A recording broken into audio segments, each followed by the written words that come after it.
Урматтуу ата-энелер, саламатсыздарбы? Менин атым Надежда Хамидовна.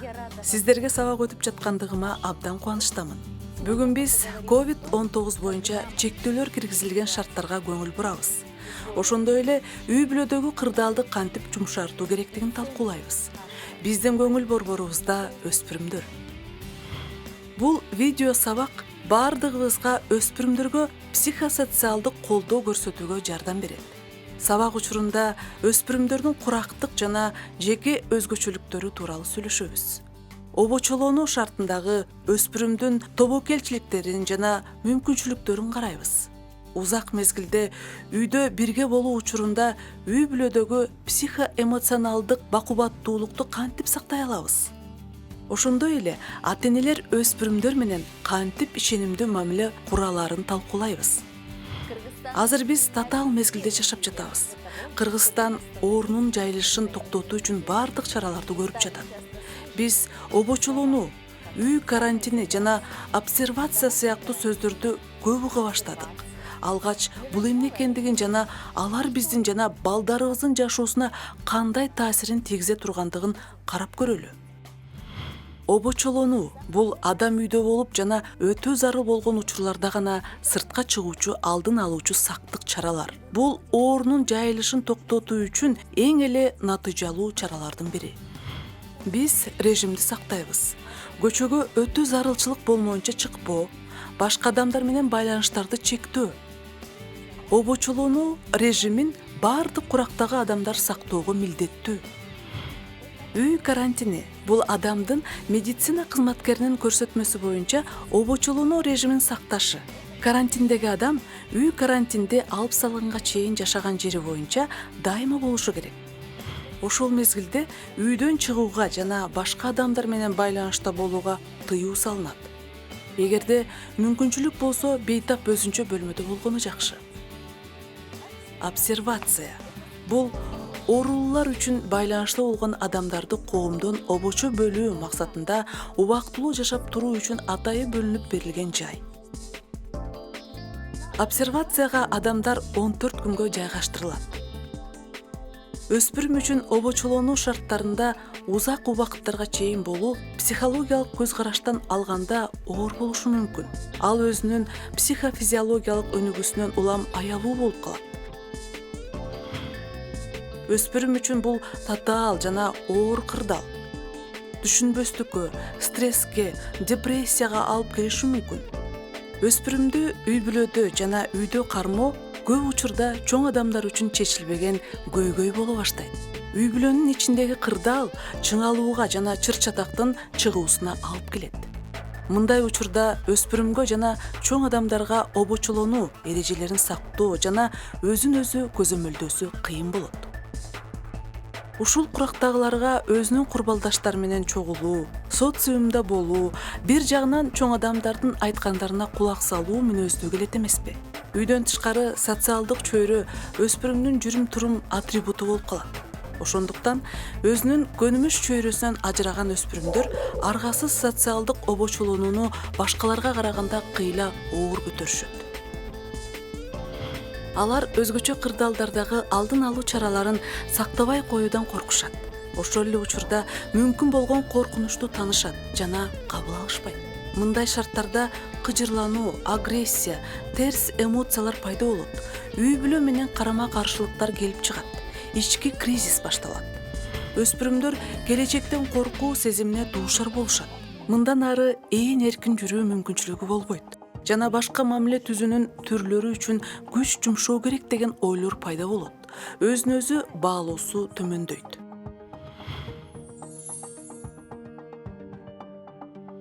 Өспүрүм үчүн үйдө жагымдуу маанайды түзүү, COVID-19 боюнча түзүлгөн кырдаалды жеңүү үчүн ата-энелер өспүрүмдүн курактык жана жекече өзгөчөлүктөрүн эске алышы керек. Ошондой эле анын артык көргөн нерселерин, аны менен кантип сүйлөшүү керектигин билүүгө тийиш. 10 жаштан 13 жашка чейинки курак жаш өспүрүм мезгилде эсептелет. Бул балалыктын жана өспүрүм бала чактын ортосундагы али бойго жете элек, бирок бала эмес делген чек арадагы курак. 10-13 жаштагы өспүрүмдүн керектөөлөрүнүн бири бул курбалдаштары жана ал үчүн маанилүү болгон чоң адамдардын кабыл алуусун күтүү. Ушул куракта көз карандысыздык пайда болот жана өзүнүн жеке позициясын көрсөтө баштайт. Балдардын 14-16 жаш курагы орточо өспүрүм курак катары аныкталат. Ушул курактагы өспүрүмдөр дээрлик калыптанып калган интеллектуалдык жактан өнүккөн адамдар. Алар өздөрүн чоң адам катары алып жүрүшөт. Алар менен эсептешүү, алардын пикирлерин талкуулоо жана кабыл алуу керек. Бул куракта алар көз карандысыздыкка абдан умтулушат. Бул чоң адамдардын жашоосуна даярдануунун фундаменталдуу милдеттеринин бири. Курбалдаштары менен пикир алышуу дагы социумга ыңгайлашууга түрткү бере турган маанилүү аспект. Жаңы жүрүм-турум формалары, жаңы жашоо тажрыйбасына ээ болуу жана өзүнүн керектөөлөрүн канааттандырууга өзүнүн позициясында өзүн белгилөө мүмкүнчүлүгүн берет. Бул куракта аларда жашоо тажрыйбасы али жетишсиз. Алар кесепеттерди божомолдой алышпайт, ошондуктан тобокелге салууга жакын келишет. Аларда жалпысынан өзүнүн денесиндеги өзгөрүүлөрдөн улам кооптонуу жана капалануу пайда болот. 17-19 жаш улуу өспүрүм курак катары аныкталат. Бул курак чоң адамдардын жашоосуна барабар.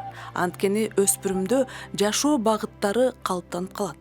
Логикалык ой жүгүртүү өнүккөн, жашоодогу компетенциясы жана социалдашуу деңгээли жетиштүү. Бул мезгилде жеке адам катары калыптанат. Кесип тандоого, ошондой эле үй бүлөдөн бөлүнүүгө умтулушат.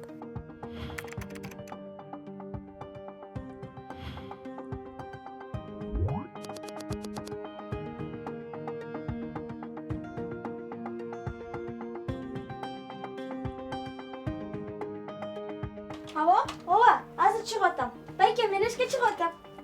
Кеттим. Эй, токтор. Не oldu Байке? Каяка ортасың? Эшикке кыздарым менен. Эмне үчүн? Аларды салып кеттим. Азыр болбойт, көчөдө коопту. Эмнеге? Сен мага бардыр деле компьютерди бербейсиң. Мен үйдө отуруп тажап кеттим. Бар андан көрө апама жардам бер. Жок, мен жардам бергим келбейт. Мен барам эшикке. Барбайсың дедим. Барам. Барбайсың дедим. Жок, барам. Барбайсың дедим. Барам. Барбайсың дедим, ама. Барам, мен барам. Барбайсың дедим. Жүр апама. Жүрдүм. Жүр. Кой бер. Ой, эмне болду силерге? Апа, дайыма эле буга болуш эмес. Болушпайт. Ошон жетсен Өзү жана мени эшикке чыгарбайт. Барбайсың дедим эч жака. Барбайсың. Ай, токтоткула. Биз баарыбыз чарчадык. Келгиле. Бул тууралуу чай үстүндө жай сүйлөшөлү. Мирлан, сен атаңды чакыр. Бас. Бар кой. А сен, Мадина, дасторкон жай. Мага жардам бер. Жүр. Мага жардам бер. Үй бүлөдөгү кырдаал оор болуп турганда ата-энелердин эмоцияларын азайтышы, пикир алышуу үчүн ыңгайлуу шарт түзүүсү абдан маанилүү. Бул үчүн конструктивдүү диалогду туура баштоо маанилүү. Бир аз тыныгуу жасоо, эмоцияга алдырбастан жай сүйлөшүү, көзүнө кароо, терс эмоцияларды достук мамилеге алмаштыруу, тамашаны пайдалануу.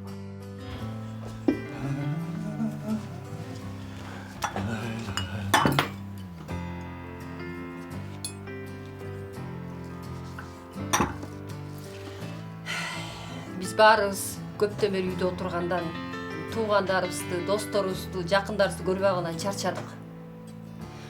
Бирок биз муну жеңишибиз керек. Ал үчүн биз ынтымактуу, бирибизге камкор болууга тийишпиз.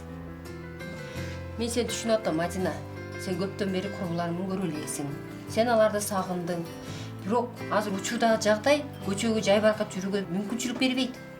Сен өзүң деле эмес, ошондой эле бизди бүт үй бүлөбүзгө кам көргө тийишсиң. Мен азыр курбуларым менен телефон аркылуу сүйлөшүп туруп, анан карантин аяктаганда сен сөзсүз курбуларың менен жолугасың. Анан алар менен сейилдейсиң. Азыр Мирлан оокат ашуу боюнча аябай кабатыр болуп атат. Бул да көптөн бери эшикке чыга элек. Досторун сагынды бул дагы. Биз буга жардам беришибиз керек. Анан жанагы Мирлан жогорку окуя жай жөнүндө баардык маалыматтар интернет булактарында бар дешет го. Бар. Балким сен да интернетте казып көрүп, кайсы жогорку жай тандыганыңды, анан кайтып документтерди каяка барып тапшырганды биз менен балким бөлүшөрсүң. Албетте. Эгерде сиздин балаңыз кризистик кырдаалды башынан өткөрүп жатса, дал ушул сиздин балаңызга жакын жана түшүнүктүү болгон ыкмалары менен колдоого аракеттениңиз. Кучактаңыз, мактаңыз, өзүнүн тынчсыздануулары тууралуу оюн айтуусун өтүнүңүз. Айткандарына кулак салыңыз. Сиз аны жакшы билген биринчи адамсыз. Балага бул убактылуу жана көзөмөлдөнө турган кырдаал экендигин түшүндүрүңүз. Ага оор кырдаалдан биргелешкен аракеттер менен чыгуу үчүн күчтүү жана чыдамкайлыкты талап кылган окуялардын өнүгүүсү мүмкүн экендиги тууралуу жай баракат айтып бериңиз. Азыр бүт дүйнө жүзүндө кыйынчылык болуп атканда сабыр кылуу абдан оор экенин мен туура түшүнөм. Ар бир жүрөгүбүздө суроо турат. Мындан аркы жашоо кандай болот? Кризистен кантип чыгабыз? Бирок өзүбүздү өзүбүз колго алышыбыз керек. Жашоо жакшы жагына уланат буюрса, кризистен да чыгабыз. Сен дагы жогорку окуу жайына тапшырасың. Азыр мына онлайн түрүндө сенин архитектура боюнча бекер сабак алганга сенде мүмкүнчүлүк бар экен. Сен архитектор болом деп кыялданчу элең го улам. А биз апаң экөөбүз сени кооз имараттарды долбоорлойт деп биз ишенебиз сага.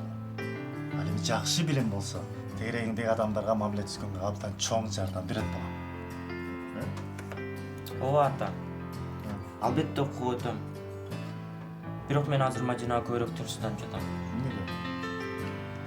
Ал эле кооптуу экендигин, апам жана силерге оору жуктуруп алышы мүмкүн экенин али түшүнө элек. Мына кызым, сен жөнүндө. Сен ден соолугуң үчүн байкең тынчсызданып жатат. А сен болсо байкеңе таарынып атасың. Ал мени ооруп калбасын деп эле. А мен ойлогом ал мага компьютерин бергиси келип кетип Биз өзүбүздү эле ойлобой, ата-энебизди дагы ойлошубуз керек. Албетте, туп-туура. Биз баардыгыбыз бири-бирибизди ойлошубуз керек.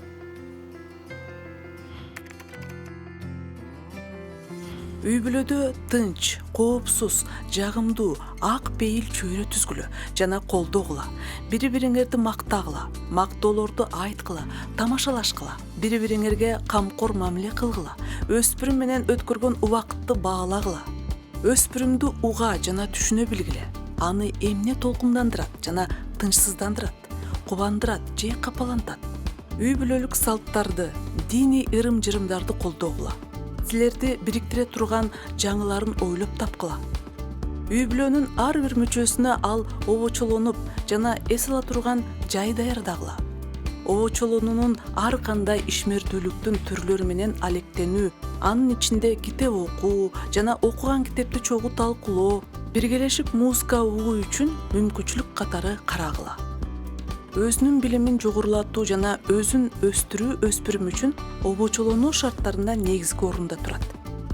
Жандуу пикир алышуунун баалуулугун колдогула.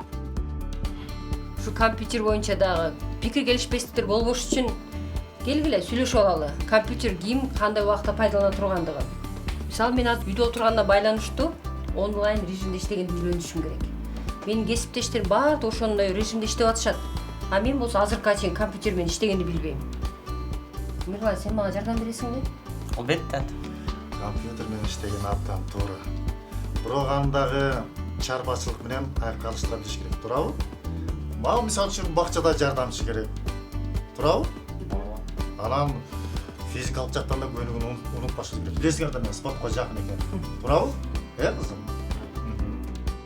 Аралыктан окутуу бул билим берүүнүн мугалим менен окуучу маалыматтык технологиялар аркылуу аралыктан өз ара иш аракет жүргүзгөн түрү. Аралыктан окутуу учурунда окуучу алдын ала иштеп чыгарылган программа боюнча өз алдынча окуп, жазылып алган вебинарларды карап чыгат, маселелерди чечет, мугалим менен онлайн чат аркылуу кеңешет жана аткарган иштерин ага текшерүү үчүн утур берип турат. Мектеп окуучусу үчүн бул зор түйшүк. Ошондуктан ал билим алуунун жаңы тартибине өтүп жатканда ага жардам берүү кажет. Аралыктан окутууга өтүп жатканда психолог менен окуучулардын ата-энелерине бере турган кеп кеңештер. Өз алдынча сабак өтүү, ордун уюштуруп даярдоо жараянына жооптуу мамиле кылуу. Аралыктан окутуу учурунда кадимки эле мектеп тартибин сөзсүз сактоо, сабактарды өтүү тартиби менен таанышып чыгуу, окуудагы жетишкендиктер үчүн сыйлоо чараларынын жана түрлөрүнүн тизмесин алдын ала талкуулап алуу, интернеттеги адеп ахлактын негиздерин алдын ала талкуулап алуу, үйдөн окуу учурунда коомдук тармактардан келген маалымдоолорду үзүп салуу, компьютердин мониторуна тынбай өңлөө кароонун кесепеттерин алдын алуу үчүн ар 30 мүнөттө окуучунун көздөрүн эс алдырууну уюштуруу. Балдарыңыз компьютер алдында канча убакыт өткөргөнүн жана алар компьютерде иштөө тартибин канчалык сактаганын көзөмөлдөө. Коомдук жайларга барууга аргасыз болгон учурда курч-дем вирустук ооруларынын, анын ичинде коронавирус инфекциясынын жугуу коркунучун азайтуу үчүн төмөндөгүлөр зарыл. Социалдык аралыкты сактоо, башкача айтканда адамдар ортосундагы байланыштарды мүмкүн болушунча азайтуу. Колго арналган антисептик пайдалануу, коомдук унаага түшпөө, жөтөлүү этикетин жана колдун гигиенасын сактоо. Эгерде биздин үй бүлөбүз, кошуналарыбыз, досторубуз, туугандарыбыз баардык коопсуздук чараларын сактай турган болсо, биз ар кандай чектөөлөрү жок кадыресе жашоо ритмине тезирээк көнөбүз. Карантин батыраак бүтсө экен, мен досторумду аябай сагындым. Досторго буйрсам. Албетте. Ана курбуларыңа сен жолугасың курбуларың менен. Ар бир үй бүлөдө чоң адамдар жана балдар карманган жүрүм-турум эрежелери же үй бүлөлүк салттар бар.